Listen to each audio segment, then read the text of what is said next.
Assalamualaikum warahmatullahi wabarakatuh. Eh, saya melihat eskalasi politik hari ini itu, terutama di media sosial ya, makin menampakkan seberapa jauh pemahaman kita terhadap politik itu sendiri gitu. Banyak orang yang tidak ngerti politik bicara politik gitu. Dan anehnya orang yang belajar politik tidak pernah membahas politik gitu. Nah, kembali kepada analogi tong kosong ya, nyaring bunyinya gitu. Biasanya orang-orang yang tidak paham maka berteriak-teriak gitu, supaya orang menganggap dia paham gitu, padahal tidak gitu kan. Nah, dalam politik juga begitu. Macam-macam teori politik ya gitu ya. Eh, saya memang tidak punya background pendidikan formal politik ya gitu. Tapi saya adalah siswa dan guru yang sangat suka dengan ilmu pengetahuan sosial gitu. Saya sejak SD itu sudah suka sekali membaca buku-buku sejarah, buku-buku geografi, buku-buku ekonomi gitu.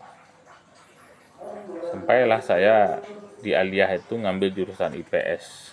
Setamat aliyah saya masuk kuliah keguruan dengan jurusan IPS, konsentrasi geografi gitu. Teman-teman saya di kampus juga orang-orang yang berkecimpung di dunia organisasi gitu.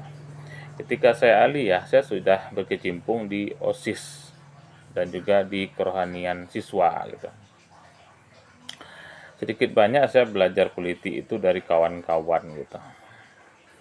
Tapi secara pendidikan formal saya tidak punya background khusus ilmu politik ya gitu. Tapi dengan bagian dari Fakultas Ilmu Sosial dan teman-teman saya juga ada yang jurusan politik, maka saya sedikit banyak ya tahu dengan dunia perpolitikan gitu.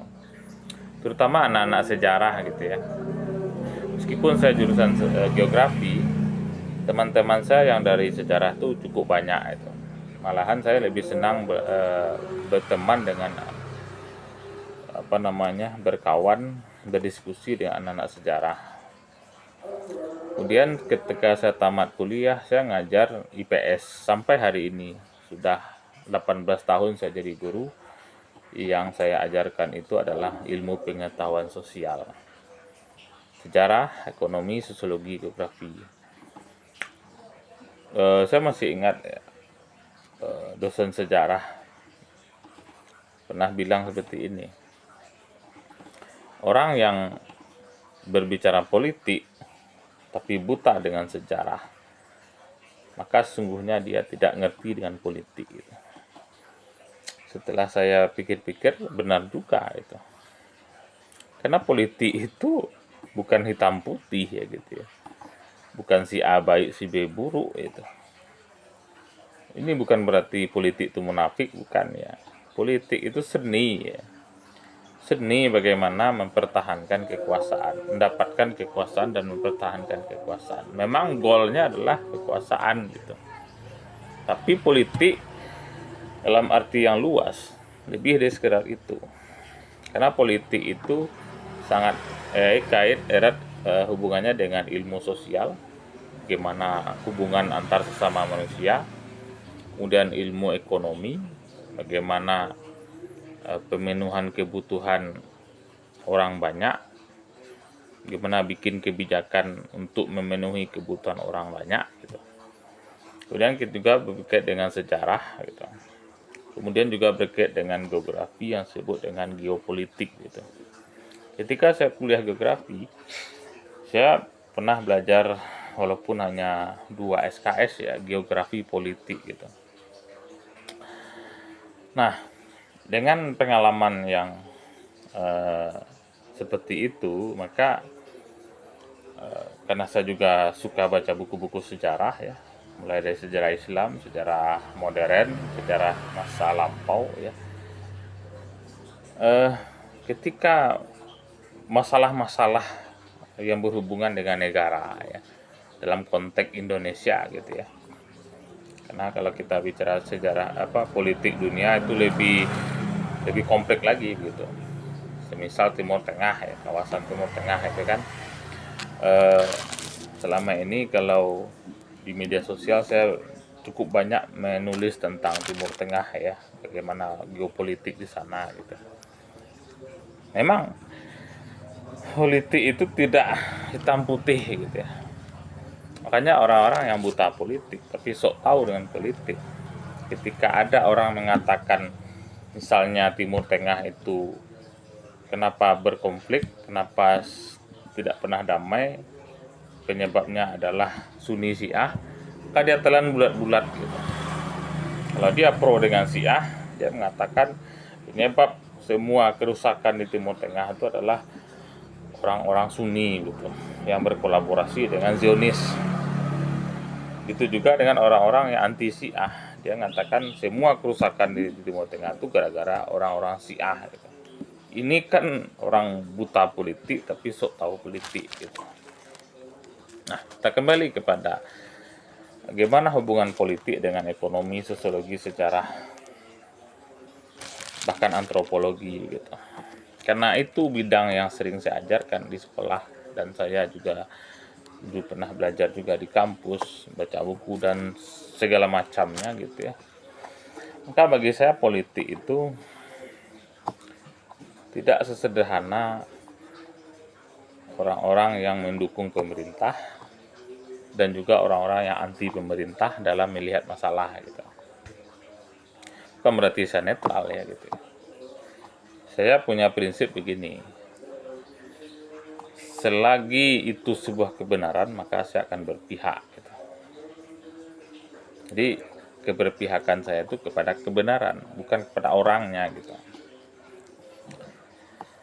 Nah, persoalan politik di Indonesia, kalau kita membahas politikan di Indonesia, kita tidak bisa tidak harus juga membahas bagaimana sejarah berdirinya Indonesia itu sendiri gitu. Tidak sekedar kita bicara 17 Agustus 45 ya, tidak juga sekedar kita bicara KMB tahun 49 begitu ya, tapi lebih komplit dari itu gitu. Adanya ideologi-ideologi yang dianut oleh tokoh-tokoh bangsa gitu. Jadi sejak awal negara ini didirikan oleh tokoh-tokoh yang punya pandangan yang berbeda-beda gitu. Yang punya mazhab yang berbeda-beda, yang punya ideologi yang berbeda-beda gitu. Ada yang sekuler, ada yang Islam, ada yang komunis, ada yang sosialis dan lain sebagainya gitu. Itulah yang coba disatukan oleh Bung Karno gitu.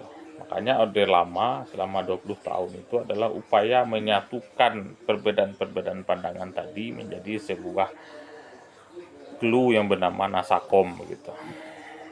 Apakah berhasil? Saya tidak bisa jawab gitu ya. Kemudian muncul Orde Baru. Orde Baru juga sama, ingin menyatukan semua elemen-elemen yang berbeda-beda ini, yang partai-partai yang banyak ini menjadi 3 partai saja. Nasionalis, kemudian kiri ya, kemudian Islam gitu, P3, PDI dan Golkar gitu. Apakah berhasil? Saya tidak bisa jawab, karena 98 adalah jawabannya gitu. Dan lahir reformasi 32 tahun perbedaan itu dipaksa untuk sama, untuk menjadi satu kesatuan. Kemudian keran itu ditutup selama 32 tahun, kemudian dibuka selebar-lebarnya. Maka apa yang terjadi? Kita kembali ke Orde Lama itu. Partai muncul banyak puluhan dengan berbagai ideologi, dengan kelompok aliran dan lain sebagainya. Gitu. Dan sampai hari ini gitu.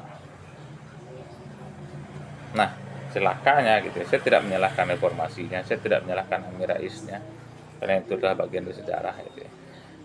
Saya dalam ini melihat bahwa kita itu kehilangan arah gitu. Saya tidak tahu penyebabnya apa itu. Bangsa ini kehilangan arah itu. Apakah karena semua elit itu haus kekuasaan, juga tidak tahu gitu. Sampai sekarang juga begitu. Kita tidak tahu, tidak punya blueprint gitu. Tak biru Indonesia ini mau dibawa kemana, tidak ada. Kalau kita bicara Indonesia Emas 2045, kayaknya hanya slogan saja gitu ya, tidak menjadi sesuatu yang serius gitu. Karena ganti presiden, ganti kebijakan, ganti menteri, ganti kebijakan, ulang dari awal, gitu-gitu terus gitu. Apa yang terjadi selama sejak Orde Lama sampai hari ini adalah